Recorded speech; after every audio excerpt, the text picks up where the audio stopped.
Δημήτρη μου, καλώς όρισες. Καλώς ορίστε, παιδιά. Τι νέα? Τι νέα, μωρέ, ξέρω εγώ. Τι έχεις, τι σου είναι? Τι Τίποτα, εντάξει. Δεν είναι σε χάλια, ρε παιδί μου, την κατάσταση αυτή τώρα με την οικονομική κρίση. Τι ανέστητε, τι είμαστε? Όχι, αυτό είναι αλήθεια. Οι καλλιτέχνες ειδικά είναι και πολύ ευαίσθητοι αυτά τα θέματα.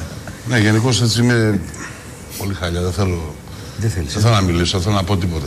Επίσης, δράτω με τις ευκαιρίες να σας ευχαριστήσω, παιδιά. Ευτυχώς που υπάρχετε κι εσείς και δίνετε ένα βήμα σε όλους εμάς που ξεκινάμε τώρα.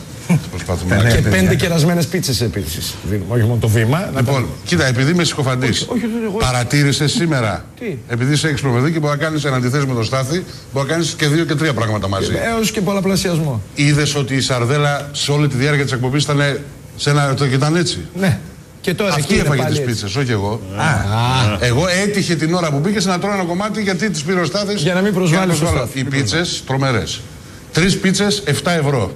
Φαντάσου τώρα τι φάγαμε. Τόσα είχα, φίλε. Φαντάσου τι φάγαμε. Τόσα είχα. Τι να Φλαράκι, κρίση της. Και όχι δώρο, 3 πληρωμένες. Δηλαδή έχει μία 1,5. Εντάξει, τι να κάνουμε, κρίση τώρα, θα τα έχει. Πάντως, μου λέγες πριν ότι αυτό το θέμα με την οικονομική κρίση δεν έχει, ρε παιδί μου, και μόνο αρνητικές επιπτώσεις. Ναι, έχει ένα καλό, είναι αλήθεια αυτό. Είναι απόρρια ότι όλοι οι Έλληνες έχουμε ενωθεί με έναν τρόπο μαγικό μέσα από την κρίση. Και είμαστε πια όλοι, μηδενός εξαιρουμένου οι Έλληνες, είναι πια δωρετές οργάνων. Σοβαρά, γιατί αυτό? Το έχω διαπιστώσει. Πώς το έχεις διαπιστώσει? Γιατί από όποιον και να ζητήσεις οτιδήποτε θα σου πει πάρ' τα αρχίδια μου.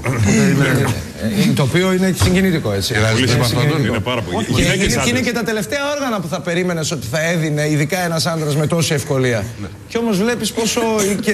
Και το ήθος των Ελλήνων πρέπει να έχει. Μπράβο, το ήθος των Ελλήνων. Τέλος πάντων.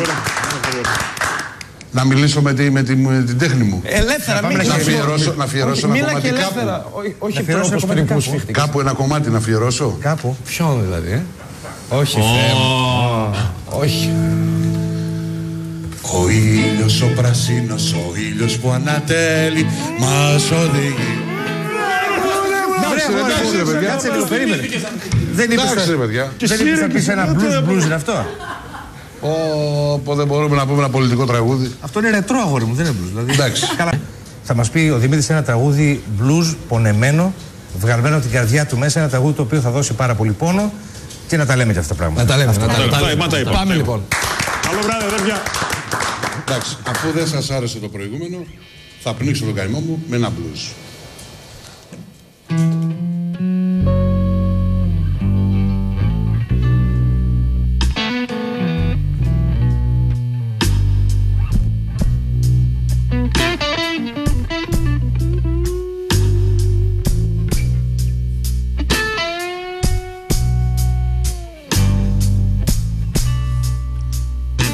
Μπορεί να χάνεσαι μες στη δική του αγκαλιά,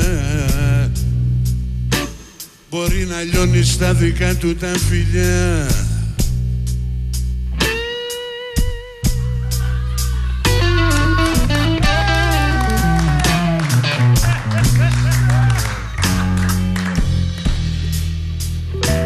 μα δεν ταιριάζεται, σου λέω, έτσι αντικειμενικά στο λέω. Κι ας τις φίλες σου να λένε το αντίθετο.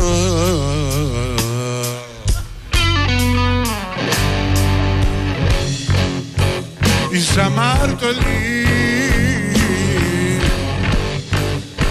δεν σε θέλω πια. Το πουλάκι τσιου τσιου σφύριξα και έληξε.